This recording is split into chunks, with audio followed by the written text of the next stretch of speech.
পৃথিবীর অন্যতম শ্রেষ্ঠ বিশ্ববিদ্যালয়ের সমাবর্তনে আসতে পেরে আমি অত্যন্ত সম্মানিত বোধ করছি। আমি কখনো বিশ্ববিদ্যালয় থেকে পাশ করিনি।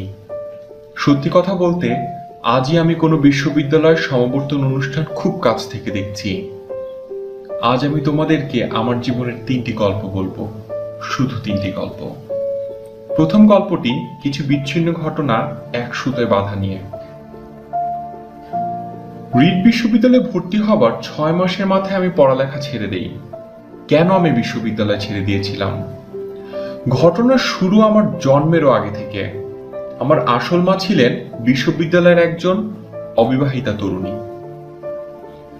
আমার জন্মের আগে তিনি সিদ্ধান্ত নিলেন তিনি আমাকে দত্তক দিবেন।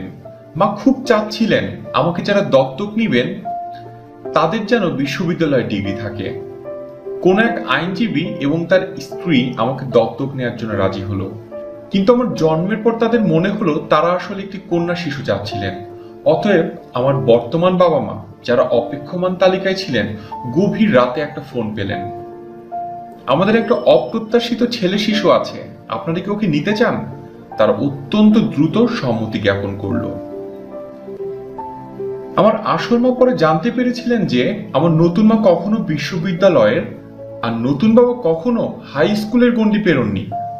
প্রথমে তিনি দত্তক নেবার কাগজপত্রে সই করতে রাজি হননি। কয়েক মাস পর অবশ্য রাজি হয়েছিলেন, কারণ আমার নতুন বাবা মা প্রতিজ্ঞা করেছিলেন যে তারা একদিন আমাকে বিশ্ববিদ্যালয়ে পড়াবেন। 17 বছর পর আমি সত্যি সত্যি বিশ্ববিদ্যালয়ে গিয়েছিলাম এবং আমার নিম্ন মধ্যবিত্ত পিতামাতার সব জমানো টাকা আমার পড়ালেখার খরচের পেছনে চলে যাচ্ছিল। 6 মাস এভাবে যাওয়ার পর আমি এর কোনো মানে খুঁজে পাচ্ছিলাম না। জীবনে কি করতে চাই সে ব্যাপারে আমার তখনও কোনো স্পষ্ট ধারণা ছিল না, এবং বিশ্ববিদ্যালয়ের পড়ালেখা এ ব্যাপারে কিভাবে সাহায্য করবে সেটাও আমি বুঝতে পারছিলাম না। অথচ আমি আমার বাবা মার সারা জীবনের জমানো সমস্ত টাকা এর পেছনে দিয়ে দিচ্ছিলাম। তাই আমি বিশ্ববিদ্যালয় ছেড়ে দেবার সিদ্ধান্ত নিলাম এবং আশা করলাম যে সবকিছু আস্তে আস্তে ঠিক হয়ে যাবে। ওই সময়ের পরিপ্রেক্ষিতে এটা একটা ভয়াবহ সিদ্ধান্ত মনে হতে পারে, কিন্তু এখন পেছন ফিরে তাকালে মনে হয় এটা আমার জীবনের অন্যতম সেরা সিদ্ধান্ত ছিল।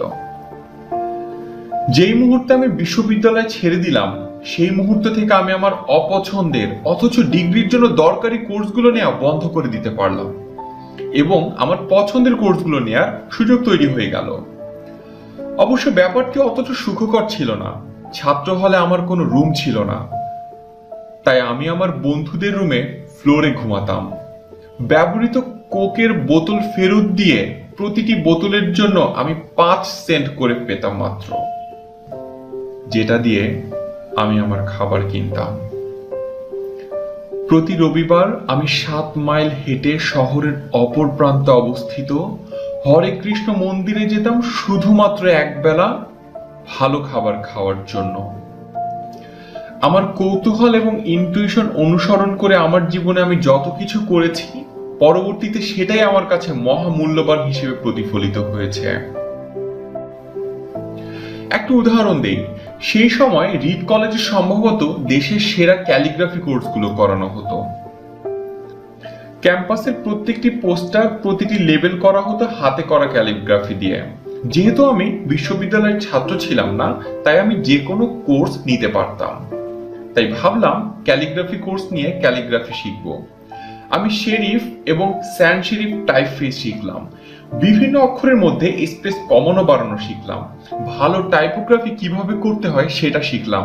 ব্যাপারটা ছিল দারুণ সুন্দর, ঐতিহাসিক, বিজ্ঞানের ধরাছোঁয়ার বাইরের একটি আর্ট, এবং এটা আমাকে বেশ আকর্ষণ করত।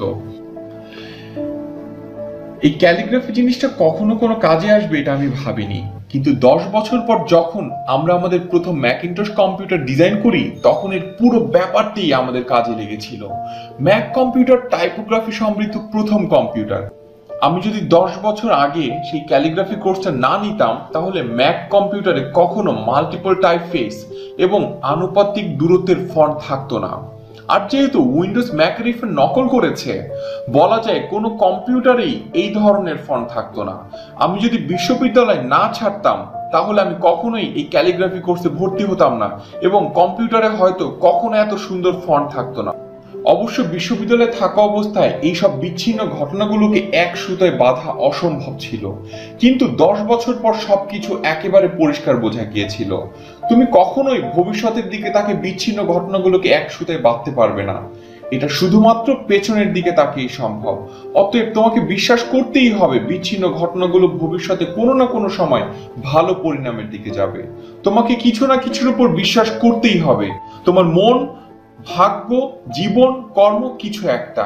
এই বিশ্বাস আমাকে কখনোই ব্যর্থ হতে দেয়নি, বরং আমার জীবনের সব বড় অর্জনে বিশাল ভূমিকা রেখেছে। আমার দ্বিতীয় গল্পটি ভালোবাসা আর হারানো নিয়ে।